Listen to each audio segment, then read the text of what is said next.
പശ്ചിമേഷ്യയിൽ നിന്ന് നമ്മൾ പലപ്പോഴും കാണുന്ന വാർത്തകൾ മിസൈലുകളുടെയും ബോംബ് ആക്രമണങ്ങളുടെയും തലക്കെട്ടുകൾ മാത്രമാണ്. ഈ 2026 തുടക്കത്തിൽ അമേരിക്കയും ഇസ്രായേലും ചേർന്ന് ഇറാനെതിരെ വലിയൊരു സൈനിക നീക്കം തുടങ്ങിയപ്പോൾ ലോകം ഒന്നടങ്കം ചോദിച്ചൊരു ചോദ്യമുണ്ട്. എന്തുകൊണ്ടാണ് ഇറാന്റെ അയൽ രാജ്യങ്ങളായ സൗദി അറേബ്യയും UAEയും കുവൈറ്റും ഒക്കെ വരെ ഈ ഒരു യുദ്ധത്തിലേക്ക് ഇത്ര പെട്ടെന്ന് വലിച്ചുഴക്കപ്പെട്ടത് എന്നത്? സത്യത്തിൽ ഇതൊരു പെട്ടെന്നുള്ള സ്ഫോടനമല്ല. ക്യാമറ കണ്ണുകളിൽ പതിയാതെ കഴിഞ്ഞ ഏതാനും പതിറ്റാണ്ടുകളായിട്ട് ഈ രാജ്യങ്ങൾക്കിടയിൽ നടന്നിരുന്ന ഒരു ഇൻവിസിബിൾ വാറിന്റെ, ഒരു അദൃശ്യ യുദ്ധത്തിന്റെ ക്ലൈമാക്സ് ആണ് നമ്മളിപ്പോൾ കണ്ടുകൊണ്ടിരിക്കുന്നത്. ഇറാൻ എന്ന പ്രാദേശിക ശക്തിയുടെ വളർച്ചയിൽ അയൽ രാജ്യങ്ങൾ എത്രത്തോളം ഭയപ്പെട്ടിരുന്നു? അവർ വർഷങ്ങളായി ഇതിനായിട്ട് എങ്ങനെയൊക്കെയാണ് തയ്യാറെടുപ്പ് നടത്തിയത്? മിഥ്യാധാരണകളും രഹസ്യ സഖ്യങ്ങളും നിറഞ്ഞ പശ്ചിമേഷ്യൻ രാഷ്ട്രീയത്തിന്റെ ആരും പറയാത്ത ഉൾക്കഥകളിലേക്ക് നമുക്കൊന്ന് പോകാം. നമുക്കറിയാം, ഇറാൻ എന്ന പേര് കേൾക്കുമ്പോൾ തന്നെ സൗദി അറേബ്യ, UAE തുടങ്ങിയ രാജ്യങ്ങളിൽ ജാഗ്രതയുടെ ചുവപ്പ് വിളക്കുകൾ കത്താറുണ്ട്. എന്തുകൊണ്ടാണ് ഈ വിശ്വാസവും ഭയവും ഇത്രത്തോളം ആഴത്തിൽ വേരോടിയത്? പലരും കരുതുന്നത് ഇത് കേവലം ഇസ്ലാമിലെ ഷിയ സുന്നി വിഭാഗങ്ങൾ തമ്മിലുള്ള പ്രത്യയശാസ്ത്രപരമായ ചേരിതിരിവ് മാത്രമാണ് എന്നാണ്. എന്നാൽ ഇതിനെ ഒരു മതപരമായ തർക്കം മാത്രമായിട്ട് കാണുന്നത് വലിയൊരു തെറ്റായിരിക്കും. ഇതിന്റെ യഥാർത്ഥ ഇന്ധനം എന്നത് power, petrol and geopolitics ആണ്. പശ്ചിമേഷ്യയിലെ മേധാവിത്വത്തിന് വേണ്ടിയുള്ള പോരാട്ടം, എണ്ണപ്പാടങ്ങളുടെ നിയന്ത്രണം, തന്ത്രപ്രധാനമായ പാതകൾ കൈക്കലാക്കൽ എന്നിവയാണ് ഈ അദൃശ്യ യുദ്ധത്തിന്റെ കാതൽ. ഇതിൽ ഇറാന്റെ വളർച്ച തങ്ങളുടെ നിലനിൽപ്പിന് തന്നെ ഭീഷണിയാണെന്ന് അറബ് രാജ്യങ്ങൾ പണ്ടേ തിരിച്ചറിഞ്ഞിരുന്നു. ഇറാന്റെ ഏറ്റവും വലിയ ശക്തിയും അയൽ രാജ്യങ്ങളുടെ ഏറ്റവും വലിയ പേടിയും എന്താണ് എന്ന് വെച്ചാൽ തെഹ്റാൻ രൂപീകരിച്ചിട്ടുള്ള അപ്രത്യക്ഷ സൈന്യങ്ങളാണ്. ഇതിനെ പ്രതിനിധി യുദ്ധങ്ങൾ അഥവാ പ്രോക്സി വാർസ് എന്ന് വിളിക്കാം. നേരിട്ടൊരു യുദ്ധത്തിന് മുതിരാതെ മറ്റു രാജ്യങ്ങളിലെ ആഭ്യന്തര പ്രശ്നങ്ങളിൽ ഇടപെട്ട് അവിടെ തങ്ങളുടെ അനുഭാവികളായ സായുധ ഗ്രൂപ്പുകളെ വളർത്തിയെടുക്കുക എന്ന തന്ത്രമാണ് ഇറാൻ വർഷങ്ങളായിട്ട് പയറ്റുന്നത്. യമനിലെ ഹൂതി വിമതർ, ലെബനിലെ ഹിസ്ബുള്ള, ഗാസയിലെ ഹമാസ്, ഇറാഖിലെയും സിറിയയിലെയും വിവിധ ഷിയ മിലിഷ്യകൾ, ഇവരെല്ലാം ഇതിന് ഉദാഹരണങ്ങളാണ്. ഈ സായുധ സംഘങ്ങൾ വഴി ഇറാൻ തങ്ങളുടെ അതിർത്തിയെ ശത്രുക്കളുടെ പടിവാതിൽക്കൽ വരെ എത്തിച്ചു. ഇതിന്റെ ഏറ്റവും വലിയ ഇമ്പാക്ട് നമ്മൾ കണ്ടത് യമനിലാണ്. സൗദിയുടെ തൊട്ടടുത്ത അയൽരാജ്യമായ യമനിൽ ഹൂതികൾ അധികാരം പിടിച്ചെടുത്തപ്പോൾ അതിനു പിന്നിൽ ഇറാന്റെ കനത്ത പിന്തുണയുണ്ടായിരുന്നു. സൗദിയുടെ എണ്ണ ഉൽപാദന കേന്ദ്രങ്ങൾക്ക് നേരെ ഹൂതികൾ നടത്തിയ ഡ്രോൺ ആക്രമണങ്ങൾ പശ്ചിമേഷ്യയിലെ സുരക്ഷാ സങ്കല്പങ്ങളെ ആകെ മാറ്റിമറിച്ചു. അത്യാധുനിക പ്രതിരോധ സംവിധാനങ്ങളുള്ള വലിയ രാജ്യങ്ങളെ പോലും നിഷ്പ്രഭമാക്കാൻ ഇറാന്റെ സാങ്കേതിക വിദ്യയ്ക്ക് കഴിയുമെന്ന് ഈ പ്രോക്സികൾ തെളിയിച്ചു. ഈ 2026 യുദ്ധത്തിൽ പോലും UAEയിലെ ബറാക്ക ആണവ നിലയത്തിന് നേരെ ഇറാഖിൽ നിന്നും ഡ്രോൺ ആക്രമണം ഉണ്ടായത് ഇതിന്റെ തെളിവ് തന്നെയാണ്. മറ്റൊരു പ്രധാന വശം സാമ്പത്തികവും തന്ത്രപരവുമായ ലോകത്തെ ഏറ്റവും പ്രധാനപ്പെട്ട എണ്ണക്കടത്ത് പാതകളുടെ നിയന്ത്രണമാണ്.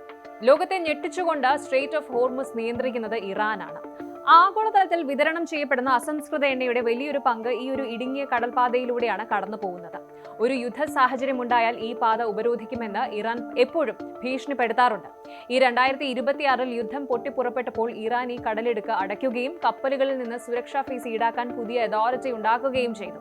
ഇത് അയൽ രാജ്യങ്ങളുടെ മാത്രം സാമ്പത്തിക തകർച്ചയല്ല, മറിച്ച് ആഗോള വിപണിയെ തന്നെ നിശ്ചലമാക്കാൻ പോകുന്നൊരു ആയുധമാണ്. ഈ ഒരു ഭീഷണി നിലനിൽക്കുന്നത് കൊണ്ട് തന്നെയാണ് ഒമാനും UAEയും പോലുള്ള രാജ്യങ്ങൾ ഇറാന്റെ നീക്കങ്ങളെ വളരെ ആശങ്കയോടെയും അതീവ ജാഗ്രതയോടെയും വീക്ഷിക്കുന്നത്. ഇത് മാത്രമല്ല, ഈ മേഖലയിലെ രാജ്യങ്ങൾ ഇറാന്റെ ആണവ പദ്ധതികളെയും അതീവ ഭീതിയോടെയാണ് കാണുന്നത്. ഇറാൻ ആണവായുധം വികസിപ്പിച്ചെടുത്താൽ അത് മേഖലയിലെ ശക്തി സന്തുലിതാവസ്ഥ പൂർണ്ണമായും തകിടം മറിക്കും. ഇതിനെ പ്രതിരോധിക്കാൻ സൗദി അറേബ്യയും സ്വന്തമായി ആണവ സാങ്കേതിക വിദ്യ സ്വന്തമാക്കാൻ ശ്രമിക്കുന്നു എന്ന വാർത്തകൾ നമ്മൾ കേൾക്കുന്നുണ്ട്. ഇവിടെയാണ് രാഷ്ട്രീയത്തിലെ ഏറ്റവും വലിയ വിരോധാഭാസം നടക്കുന്നത്. പരമ്പരാഗത ശത്രുക്കൾ നിലനിൽക്കുമ്പോഴും ഇറാന്റെ ഈ വളർച്ചയെ തടയാൻ പശ്ചിമേഷ്യയിലെ പല അറബ് രാജ്യങ്ങളും ഇസ്രായേലുമായി പരസ്യമായും രഹസ്യമായും സഖ്യങ്ങൾ ഉണ്ടാക്കാൻ തയ്യാറായി. ശത്രുവിന്റെ ശത്രു മിത്രം എന്ന പഴയ തത്വം ഇവിടെ അക്ഷരാർത്ഥത്തിൽ പ്രാവർത്തികമാക്കുകയാണ്. എബ്രഹാം അക്കോർഡ്സ് പോലുള്ള നയതന്ത്ര നീക്കങ്ങൾക്ക് പിന്നിലെ യഥാർത്ഥ ലക്ഷ്യം ഇറാനെ സ്ട്രാറ്റജിക്കലായി ഒറ്റപ്പെടുത്തുക എന്നത് തന്നെയാണ്. എന്നാൽ ഇപ്പോൾ യുദ്ധം തുടങ്ങിയപ്പോൾ UAEയും സൗദിയും കുവൈറ്റും ഒക്കെ അമേരിക്കയുടെയും ഇസ്രായേലിന്റെയും കൂടെ ചേർന്ന് ഇറാനെതിരെ തിരിച്ചടിക്കാൻ തുടങ്ങിയതും ഈ ഒരു നീണ്ട ഒരുക്കത്തിന്റെ ഫലമായിട്ടാണ്. എന്നാൽ ഇതിനൊരു മറുപുറം കൂടിയുണ്ട്. പാശ്ചാത്യ ഉപരോധങ്ങൾ കൊണ്ട് ശ്വാസം മുട്ടിക്കുമ്പോഴും റഷ്യ, ചൈന തുടങ്ങിയ വൻ ശക്തികളുമായി ചേർന്ന് ഇറാൻ തങ്ങളുടെ സഖ്യങ്ങൾ ശക്തമാക്കിയിരുന്നു. പാശ്ചാത്യ രാജ്യങ്ങളുടെ സമ്മർദ്ദങ്ങൾക്ക് വഴങ്ങില്ല എന്ന തെഹ്റാന്റെ കടുത്ത നിലപാട് അയൽ രാജ്യങ്ങളെ കൂടുതൽ പ്രതിരോധത്തിലാക്കി.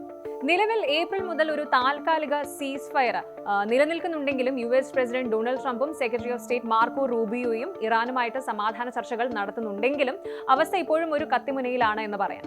ഇറാൻ തങ്ങളുടെ സമ്പുഷ്ടീകരിച്ച യുറേനിയം ഉപേക്ഷിക്കണമെന്നാണ് ട്രംപിന്റെ ഡിമാൻഡ്. എന്നാൽ തങ്ങൾ ഭീഷണികൾക്ക് മുന്നിൽ കീഴടങ്ങില്ല എന്ന് ഇറാൻ പ്രസിഡന്റ് മസൂദ് പെസഷ്കിയാൻ വ്യക്തമാക്കിയിട്ടുണ്ട്. നയതന്ത്രം പരാജയപ്പെട്ടാൽ വീണ്ടും ബോംബിംഗ് തുടങ്ങാൻ തങ്ങൾ ലോക്ക്ഡ് ആൻഡ് ലോഡഡ് ആണെന്നാണ് American vice president JD Vance മുന്നറിയിപ്പ് നൽകുന്നത്. അതുകൊണ്ട് തന്നെ അയൽ രാജ്യങ്ങൾ ഇപ്പോഴും തങ്ങളുടെ ആധുനിക മിസൈൽ പ്രതിരോധ സംവിധാനങ്ങൾ നവീകരിച്ചും രഹസ്യാന്വേഷണ വിവരങ്ങൾ പരസ്പരം പങ്കുവച്ചും വലിയൊരു യുദ്ധത്തിനായിട്ടുള്ള ഒരുക്കങ്ങൾ തുടർന്നുകൊണ്ടേയിരിക്കുകയാണ്. ചുരുക്കത്തിൽ പശ്ചിമേഷ്യയിലെ ഇന്നത്തെ ഈ ഒരു താൽക്കാലിക ശാന്തതയ്ക്ക് താഴെ വലിയൊരു അഗ്നിപർവ്വതമാണ് പുകയുന്നത്. ഇറാന്റെ സ്വാധീനത്തെയും സായുധ ശക്തിയെയും ഭയപ്പെടുന്ന അയൽ രാജ്യങ്ങളുടെ ഈ വർഷങ്ങളായിട്ടുള്ള തയ്യാറെടുപ്പുകൾ കേവലം ഒരു പ്രാദേശിക യുദ്ധത്തിൽ ഒതുങ്ങുന്നതല്ല. അത് ലോകത്തെവിടെയുമുള്ള മനുഷ്യരെ, നമ്മളെപ്പോലെയുള്ള സാധാരണക്കാരെ പോലും ബാധിക്കുന്ന വലിയൊരു ആഗോള ഇന്ധന സാമ്പത്തിക പ്രതിസന്ധിക്ക് കാരണമായേക്കാവുന്ന ഒന്നാണ്. നയതന്ത്രത്തിന്റെ പാതകൾ പൂർണ്ണമായും അടയുന്ന ദിവസം ഈ അദൃശ്യ യുദ്ധം ലോകം ഇന്നേ വരെ കാണാത്ത വലിയൊരു മഹാവിപത്തായി മാറുമെന്നതിൽ യാതൊരു സംശയവുമില്ല. കൂടുതൽ വാർത്തകൾക്ക് News 18 Keralam YouTube channel subscribe ചെയ്യുക.